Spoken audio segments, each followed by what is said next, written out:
Guys, what's going on? Welcome to Serial at Midnight. My name is Heath. And I'm Bree. And this is our 5-minute review for the movie The Addams Family. Talking about the new CGI Addams Family. Yes. Perhaps a blockbuster. It feels very much like a summer movie, but it's not summer. This is not summer. I don't know if you guys know this is not summer.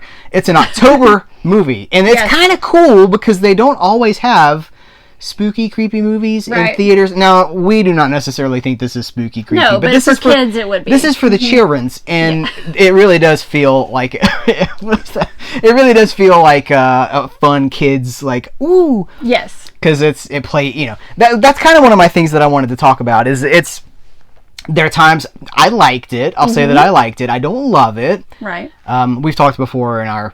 Maybe in a live stream or something. Like, most movies are fine. Yes. It's very rare that it's like, oh, this movie's amazing. Right. Which is kind of uncommon in our culture because everybody thinks everything is the best. Well, it's or polarized. The worst. Yeah, either the best or the worst. I like this movie too, I'll say. So, one of the things that I noted, we kind of mentioned this on the way home, is that I think that it's cool that it is the Addams Family has always been a commentary on pop culture. On it's like an inversion of the American like the American dream, I guess. Typical middle class family. Yeah. Your nuclear family from the 50s. The Addams Family goes back to the 30s. But this movie represents all of the Addams Family iterations very well. The original cartoons, the designs are after. So anybody who's like, they look weird. This is how Charles Addams drew them. This is the historical. This is their true design. So I think that's. Which is funny because I didn't know if I would like that or not. Yeah. Just from the previews, but.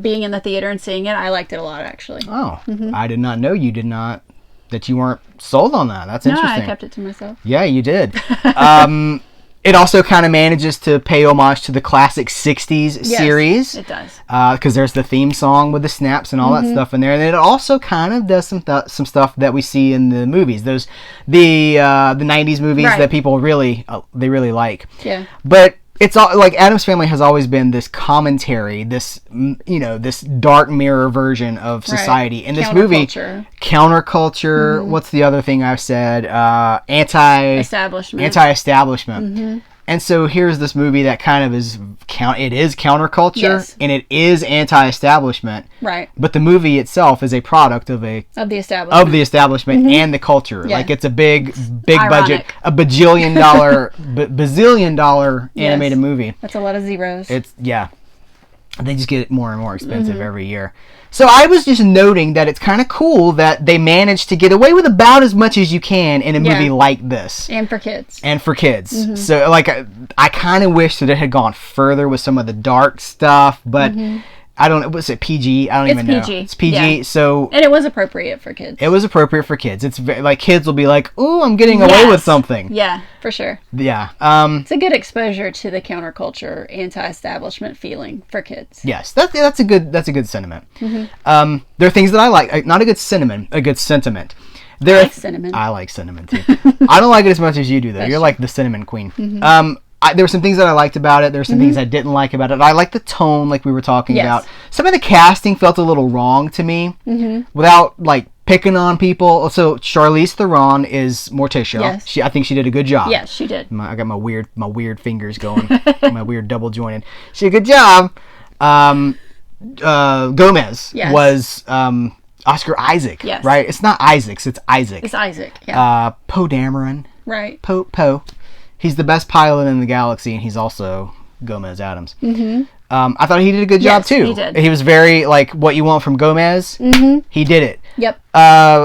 Chloe Grace Moretz was Wednesday. She did a great job. Fantastic. Yeah. Finn Wolfhard. There we go. Finn Wolfhard is Pugsley. And no, sir, I don't like it. I did not think he did. I just didn't think that was. First of all, his voice was down here, and Pugsley he's supposed to be 8 or something like that. I mean, he's little. Well, the movie establishes that nobody in this, none of the kids are older than 13. Right. And he's the younger brother, so he's got to be certainly no older than 11 or 12. Correct. Voiced by Finn Wolfhard. I just thought it was. I don't know. I would have gone in a different direction. I would have gone with somebody like this. Something cartoony. But I would have hired Billy West for this. That's what I would have done. But it's Finn Wolfhard. It feels like stunt casting to me because he's like the hot thing right now. He's the hotness. Yeah. They could have got Jughead from Riverdale to do it too, possibly. The other thing that kind of bothered me a little bit is that Cousin It is voiced by Snoop Dogg. And you liked it though, right? Like you they kind of take Cousin It and make him a PIMP. Right. Like he's got like a lowrider. So that's why I felt appropriate. Yeah, but you got the lowrider card and the shoes and a cane. And... I guess my counter argument for that is it could have been anybody. That's true. And you still could have kept that characterization. Yes. The only person who knows that it's Snoop Dogg is really Snoop Dogg. Well, us now, because it said in the credits. Well, Snoop Dogg. They did, but and like just for those. They used one of his songs too. They did. That's.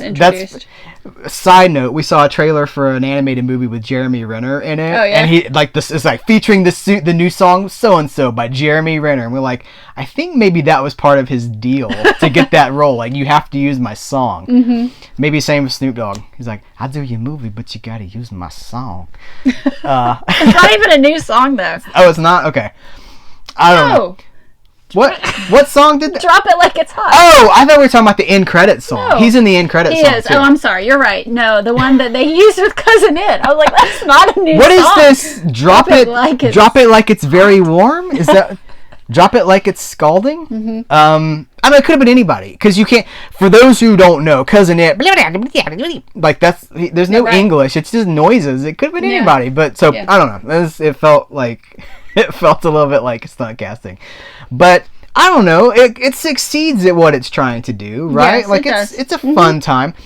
Also, I have to point out, 1 hour and 27 minutes. You guys, when every movie is at least 20% too long now, right? 1 hour and 27. 2 hours at least. Yeah, like a 2 hour. Like typically, Pixar movies they're 2 hours. Sometimes they're over 2 hours. And you're like, guys, I got to go to the bathroom. When you know those little kids have to go. Kids they're like, woo! They're just it's hard to make it that just long. Glazed over. So. I thought it was merciful. As we were walking out of the movie, I was like, boy, it feels like we haven't been here that long. And that's nice. It was. Everything's so long now. So 1 hour and 27 minutes. Yeah, I appreciated that. Yeah. I don't know. I like this movie. I don't love it, but I do see myself coming back to it from time to time. Yeah, I'd like to watch it again sometime. It seems like a good thing to watch with your kids on a cool fall evening. Yeah, definitely with your kids. I don't know what the appeal would necessarily be for people like you and me. If we were just like, I don't see us throwing this on a Saturday night with drinks in the Addams Family or something like that. We do like the Addams Family. We might be in the mood. Maybe, yeah. I'm gonna say I have to be controversial a little bit. I will say I will be more likely to watch this than the '90s movies.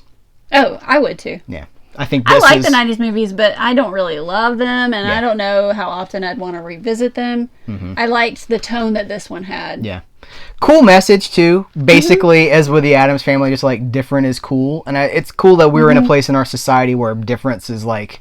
Not that it's beating on a diversity thing, but it's just kind of like, hey, just be yourself. And if people don't get you, like, screw them. That's kind of what the attitude is. It's kind of like a middle finger to the establishment. Again, in this establishment movie. So, I don't know. I thought it was cool. Yeah. You got anything else you want to add to it? How do you wanted to rate it with snaps, right? So we give it... All right, guys, thanks for hanging out with us, talking about the Addams Family. Have you seen it? What did you think about it? Let us know in the comments below, and the conversation will continue. Guys, thank you very much. Take care, and until next time, we will catch you...